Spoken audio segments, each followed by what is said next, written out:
It's good to be back with the teachings, the weekly YouTube videos that we always drop on this channel. And if you're not yet subscribed, please make yourself at home. Click that subscribe button and turn off the notification so that you'll be reminded when I drop the next teaching, which is, and I always guarantee like the best of what I can produce or what I can provide at any specific time.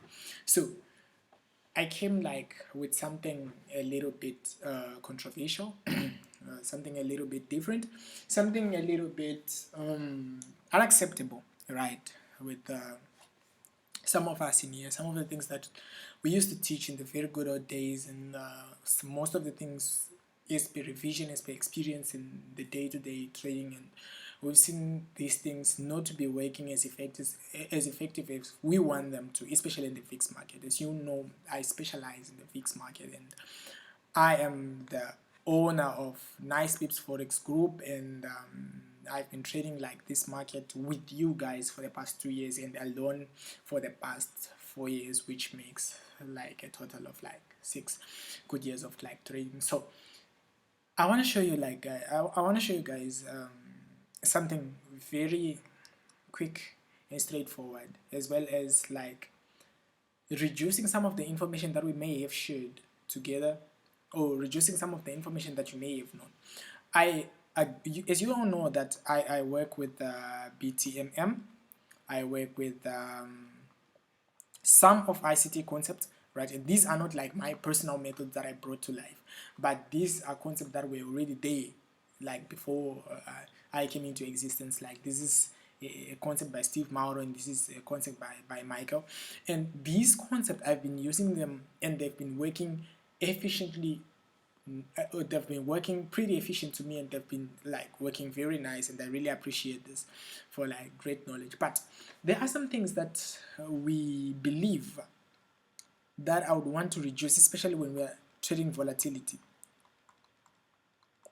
When we're trading volatility indices, and I'll really try to like look into which of these things and why you cannot apply them to the VIX market. So the number one thing that you want, that will not apply when you are trading in the VIX market, is the market maker levels. Those market maker levels of level 1, level 2, level 3. Now, the levels are pretty nice, right? Even though they had not like get to a certain point whereby they actually convince me that I can use like these things to like trade level 1, level 2, level 3. Because one, in terms of price, I don't believe that there is price that is either too high. I don't believe that there is price that is too high or too low, right? Too high to continue going up, or too low to continue going down. I don't believe that the market can get tired of going down to a certain extent that it cannot go down anymore. Why? Because there are some days that crude oil fell below zero, right? So price cannot like drop down to an extent that it can't go down anymore. Now, the concept of levels is, we know we start from a certain zone of peak formation, high, which is pretty good. We have market give first drop, second drop, third drop, and this is actually good information, right? We believe in these levels of rise and levels of drop, and it has worked pretty well, right? But when we are trading pairs, when we are trading like Forex, and it has worked like pretty well, and it has proven to be working pretty nice. But we can't apply these level 1, level 2, level 3 to a VIX market. Why? Because the VIX chart, mostly it looks something like this. For example, I'm gonna give you guys a chart that looks something like this. It's pretty difficult for you to identify like those levels if you look at VIX chart, right? For example, if we happen to have, let's say, VIX 75, for example, it's pretty tough for you to identify those level 1 of drop, level 2 of drop, level 3 of drop, because these are assets that can be going down for the whole week or for the whole year, like looking at a scenario like this one. But I'm going to show you like a better way of doing it, not cancelling everything from the levels, not deducing any information that was shared on levels or that we used to teach back then, or that because I use these things, right? And when I come to a certain conclusion whereby I can now publicly share it that I'm not gonna be using levels anymore, then there must be something that I'm preferring on behalf of those levels. So instead of using the levels, right, the thing that I'm gonna apply instead of the levels are the peaks, right?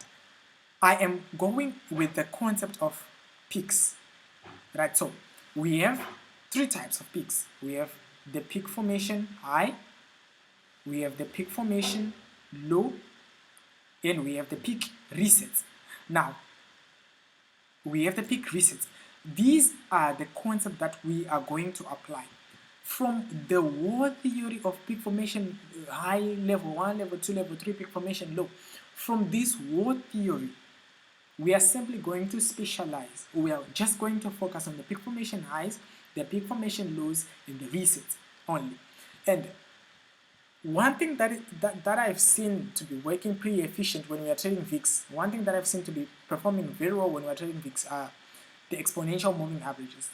Now, those EMAs are very sensitive and they're actually very effective and crucial when we are trading VIX. If you are not aware with the BTMM EMAs, we have EMA 5, EMA 13, EMA 50, EMA 200, and lastly EMA 800. So these EMAs, they're proven to be working pretty well, and I'm gonna show you guys right here how to actually trade the VIX nicely without having to worry about levels, without having to worry too much about too much detail of EMAs crossing on each other. Then they have to like pull back to a certain point. Then, so that's those are some of the things that I'm going to deduce a little bit from what we knew into a better and easier and much more simpler way of approaching volatility indices. And then we're going to jump into the chart and we like prove it and see some of the entries that we pick up. So from the theory, from the good old theory that we always knew and which has proven to be working pretty much nicely, right? We had it always like this, right? And we have our peak formation high, right? Then we have it drop level 1, we have it drop level 2. This is how it was, right? This is how it was. Now, the most important thing that we are going to implement, right, that I've seen to be working nicely, that we are going to implement is the EMA's bounce. So instead of using level counting, we are going to use EMA bounce. Now, EMA bounces have proven to be pretty nicer and smarter and simpler. So using the concept of EMA bounces and the concept of order blocks has been, in fact, has proven to be better off for my trading experience for the past few moments that I have not been with you guys like in these platforms, and I have like results that I'm going to show you at the end of the videos and all the performance of how trade has been going in the back end.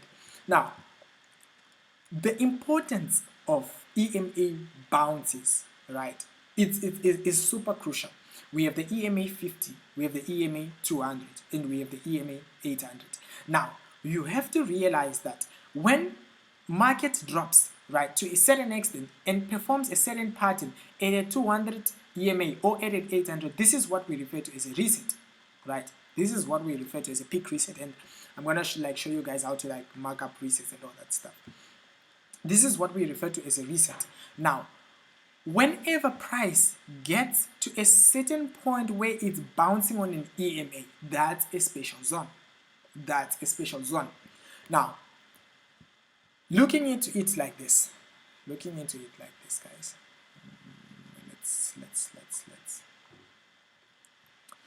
Let's say we have our W, we have it dropping, then we have VIX coming back to do what it always does, right?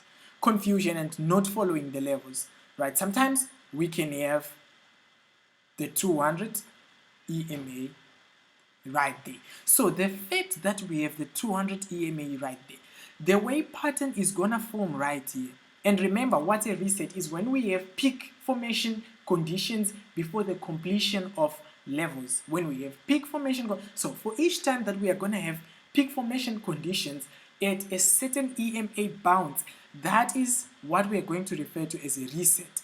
So that's a good reason for you to take that trade. So we have price dropping in a specific way, and we have price coming back to 200 EMA and bounce there and performs the peak formation conditions. Peak formation conditions.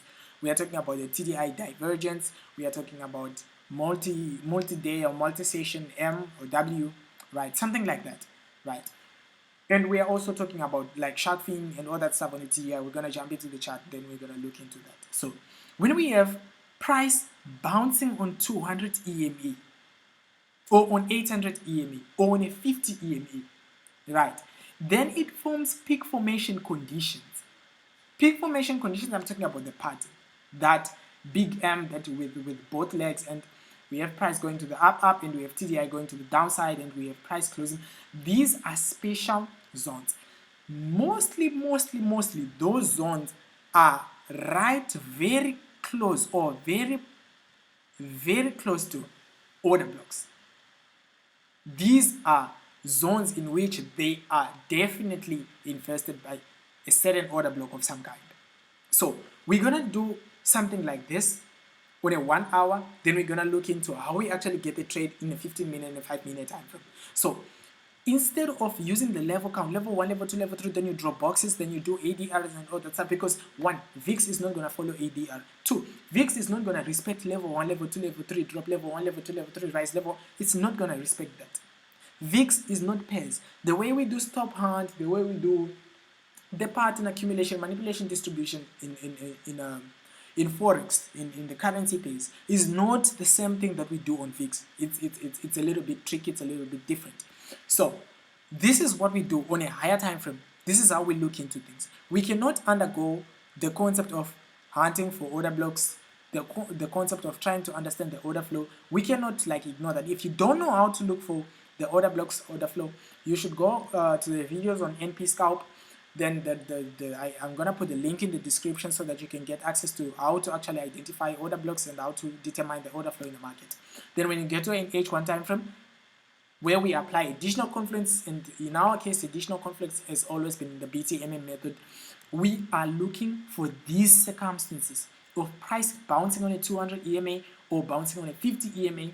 Then this is where we actually want to pick up our entry in lower time frame, and we're gonna start doing this on a 1 hour time frame. So when we do this on a 1 hour time frame, we have to realize that a bigger EMA bounce, or I mean a smaller EMA bounce on a H1 time frame is actually a greater EMA bounce on a lower time frame. And we're gonna show that. I know it's a little bit confusing, it's a little bit tricky, but let's jump into the chart and let's like look into it. If we have, for example, I have a trade that is running on step index right now, and I'm gonna jump into my H4, and if I look into my H4, right, I have my flow, right, I have an order block right here, that's why I have like a sale right there, right, I have an order block right there, price drop to the downside, price come back to test the order block, then it start dropping. I have another one right there, I have another one right here, price didn't come back to that, then I have price drop and price coming back, so definitely I have another one right here, that's why I like place the sell. So this sell right here and this sell right here is actually based on this, so I'm gonna delete these ones because we're not using them for the time being. So on an H4 time frame, I have identified my flow. One thing about my flow, I have two confluences already. One, I have price coming to bounce on a specific zone of 800 EMA, which is pretty cool. Price came to bounce on 800 EMA, pretty good. Then price began to drop. Price began to drop. After price has bounced on 800 EMA, price began to drop. Then as it drops, it forms an order block, drops below an order block, comes back to retest that zone of an order block, and I had to pick up a sell. And I'm going to show you how we actually picked up this sell. The same concept occurred right there. Price formed an order block right there, price dropped. Price come back to test the 50 EMA, right, within the zone of an order block. Then Again, we are in a sell. And this sell, like I've been running for a couple of days, the signal was shading the channel. Now, let's jump, let's drop lower to a lower time frame so that we can see how we actually got the entries and how we're actually looking up to it. So, if we see it right there, that very same zone on the H4 time frame happens to be a peak formation high, and we said these are the conditions that we are only looking for. The things that we are not gonna follow are level 1, level 2, level 3, because if I was to follow that, I should have been in a buy instead of a sell. Why? Because this is supposed to be level 1, consolidation, level 2, consolidation, level 3, consolidation. So from level 3, I'm expecting a W and expecting that price begins to 1, 2, 3 to the upside. But I'm not doing that. I'm actually selling. And I'm gonna show you guys why I decided to sell on the expense of a buy, because I'm a peak formation low and I've completed 3 levels of drop. Now let's look into it. I have a peak formation high conditions, right? Peak formation high conditions. I have a multi-day M, right? And this is a clear example of a TDI divergence. I didn't load up my TDI divergence yet, but let's try to do this.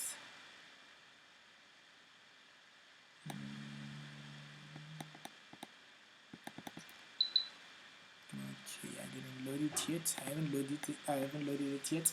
But okay, this is a peak formation high. Why? Because the EMAs are far from each other, right?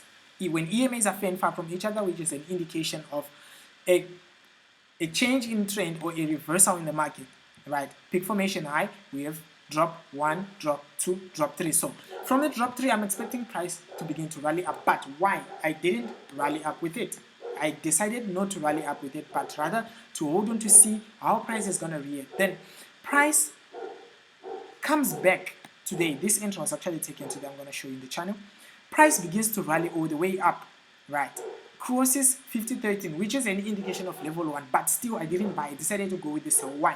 Because price bounced on a 200 EMA and performed a multi-day M.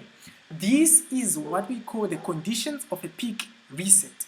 These are what we refer to as conditions of peak reset.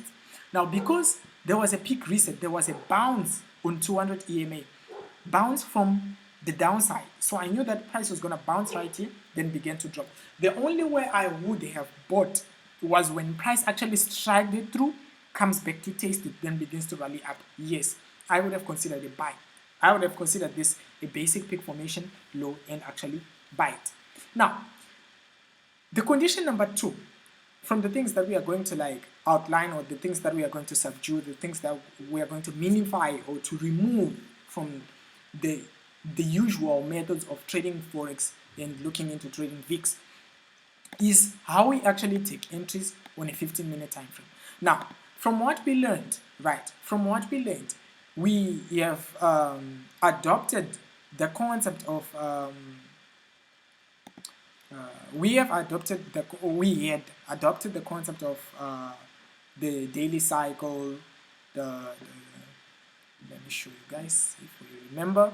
We know that we had adopted the concept of the daily cycle of the Asian accumulation. Then we have it drop. Then we have a multi-session W below yesterday low, right? And we have a close at 13 EMA. Then we take our entry. Then we start going up level 1. Start going up level 2. Now, one thing, we don't do sessions in VIX. We don't do Asia, London, New York. We don't do this. We don't do this when we are looking into volatility indices. When we're looking into volatility indices, we target the pattern, yes, but that is gonna move Asia, London, New York. These sessions are Forex sessions. They are not volatility sessions. I need you to understand that volatility is not like Forex. It's not a global market like Forex market, right? So rather, how do we do it? We have to realize that a bounce, an H1 bounce, let me divide it like this, then I'm gonna say H1 right here, then I'm gonna put M15 right here. Then an H1 bounce, right, a 200 EMA bounce on an H1. Oh, pardon that guys. a 50 EMA bounce, a 50 EMA bounce, a 50 EMA bounce like this. We have price forming a 50, then we have price coming to do a bounce on a 50 EMA like this. This 50 EMA bounce on an H1 time frame is actually a 200 EMA bounce on a 15-minute time frame. So meaning to say, if it's looking like this on an H1 time frame, on a 15-minute time frame is actually gonna look something like this, right? So instead of this being a 50, now it becomes a 200. Now the moment we have the pattern on a 200 EMA, it becomes our what? It becomes our peak reset. Now the entry remains the same. As soon as price closes below 13 EMA, after the second leg we are in. That one is like, we didn't like see any need to like substitute that method for any other, because it still held.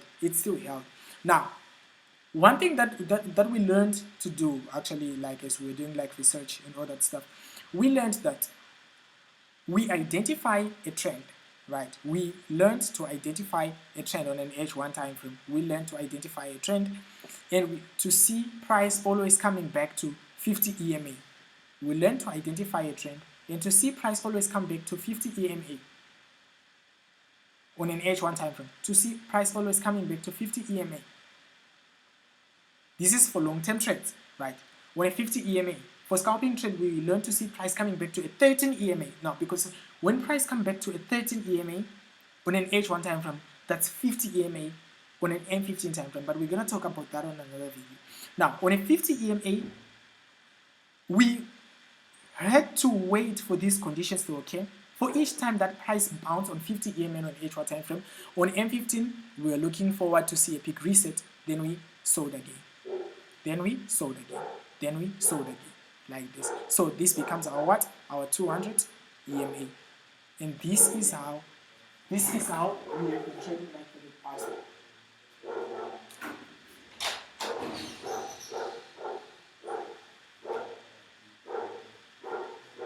Pardon the noising, guys. And this is how we've been trading like for the past few times that we were like away, a little bit away. Pardon for my technical issue. Now, let's jump into the chart and let's like look into it. Now, looking into it, now we see, if we jump into 1 hour time frame of this, we see price like bouncing on a, I want to show you like this section right here in price. Let's do something like this, and I'm going to do something like this, so that we won't have to like, yeah. And I'm also going to show you another section of this. Another section of this, right? Here's in a 50 bounce, and lastly, I'm going to show you the section of this one right here, which happens to be an 800 EMA bounce. Great. Now, this is an H1 time frame. After identifying our order flow on H4, using the order blocks and all that stuff, now we see the very first bounce that we're going to focus on is this one. We have price drop, right? Regardless of this being level 3 peak formation low, we have price coming back to the 50 EMA, and we are looking to sell it. Why? Because it bounced right there. It bounced right there. So, because this is a 50 EMA bounce on an H1 time frame, we are expecting to see a 200 EMA peak reset on a 15-minute time frame. Exactly. So, if I go down to a 15-minute time frame, exactly, this is how it happens. A 200 EMA bounce, peak formation reset. Now, from there, we look forward to do what? To sell it as soon as price closed below the 13. Now, when the price closed below the 13, it closed right there, and we sold it. And we sold it. It closed right there, and we sold it. And we are still holding this house. And we are still holding this house. Now, the concept of ID50 still hold, but we're not talking about that in this video. Then, the second scenario that I'm going to show you is this bounce right here. This bounce right here. Now, this type of a bounce right here is a 200 EMA bounce. So, if we go down to a 15-minute time frame, it was the very first entry that we took up there. It's right there. The very first entry that we took right there. This one. No, pardon that. Let me check. Oh, yes. It's this one right there, guys. This one right there. We didn't actually pick it. just didn't trade it for the sake of not trading it. So because that's a 200 EMA bounce, right? A 200 EMA bounce on an H1 time frame, meaning to say it has to be an 800 EMA bounce on a 15-minute time frame, then we actually look forward to sell it. Now, what kind of trades are 800 EMA bounce? These are big formation resets. These are entry zones that we're actually looking forward into. And I'm gonna like do another video, a part 2 video tomorrow, whereby I actually go down into a more simpler detail, because the idea is to like simplify everything and make it a little bit more less of too much technical, because too much information can actually cause like a lot of confusion when you're looking into things. And then the last thing, we're gonna look into this entry and why we actually took this entry. So after identifying the order flow on an H4 time frame, we have price coming back and bounced on a 200 EMA. Now a 200 EMA on a 1 hour time frame is actually 800 EMA on a 15-minute time frame, right there. So right there, it bounced, right, dropped, gave our first leg right there. Gave our first leg right there, gave our second leg right there. This is for this day. But if you want to look into it as a multi-day entry, you could have picked it up like this. Or if you could have traded for this day, this drop, and you could have traded for this day, this drop. But we took this entry today. And we took it right after it closed below the 30. And I'm going to show you why we actually took this trade right there. And the amount of drawbacks that we had to like face. We had our first leg right there, drop. We had our second leg right there. Then we had price closing below the 30 EMA right there. That's where we actually called to sell it, right? And price dropped. Price started like so we had like consolidated drawbacks. Like this was the maximum amount of drawback that we had to like go through. Then started dropping all the way to the downside. The same concept also occurred when we were trading like Crash 1000, and it's the same concept. This is like 800 EMA. This is 200 EMA bounce on a 15-minute time frame. So meaning to say, if we go to a 1 hour time frame, we expect to see a 50 EMA bounce. So we had price dropping, and we had another bounce. So this bounce right there was supposed to be a 200 EMA bounce, which represents peak formation reset on a 15-minute time frame. It was a good reason for us to sell. That's why there is this sell right there, even though it was not held for a long time. We didn't hold it for a long time because, of course, I expected to see the AW, then it started rallying to the upside, but anyway, it didn't happen like that. Then we had another pull up to the upside right there. We had another pull up to the upside, and we sold. Oh, how did it happen right there? And we sold it to, oh yes, we sold it because it actually came back to the 50 EMA. Now, coming back to the 50 EMA on an H1 time frame represents a 200 EMA on an M15 time frame. And now let's look into it, and this is what happened. We had a 200 EMA right there, and as soon as price closed below the 13, we picked it up. As soon as price closed below the 13, we actually picked it up, and these entries were all shared today. Now, for these entries, those who are in my VIP channel, we had like step index, and it was called out for a sell. 12th July, we had a boom 500, it was called out for a buy. Now boom 500 ended up losing the trade, but we had this crash 500 selling pretty nice, and this step index selling pretty nice. So stay tuned for the part 2 of this video, where I explain like a little bit more of that very same detail, and some of the changes that I see to be worth sharing with you guys on these public forums. If you are not yet, if you're new to the channel, please feel free to like subscribe, share the channel, as well as turn on the notification on, so that you can get informed when I send on to next video of the part 2 of this one. If you made it all the way to the end of the video, please click that thumbs up button. It actually supports the channel a lot. If you don't know who you're dealing with, this is Louis from Nice Pips. We operate the Nice Pips channel, and we are found on the Telegram community, YouTube, Instagram, and I'm gonna put all the links in the description. All the way, guys, if you made it to the end of the video, what are you doing, bro? Click that thumbs up button, and I'll meet you in the next video. Good luck, and good trading.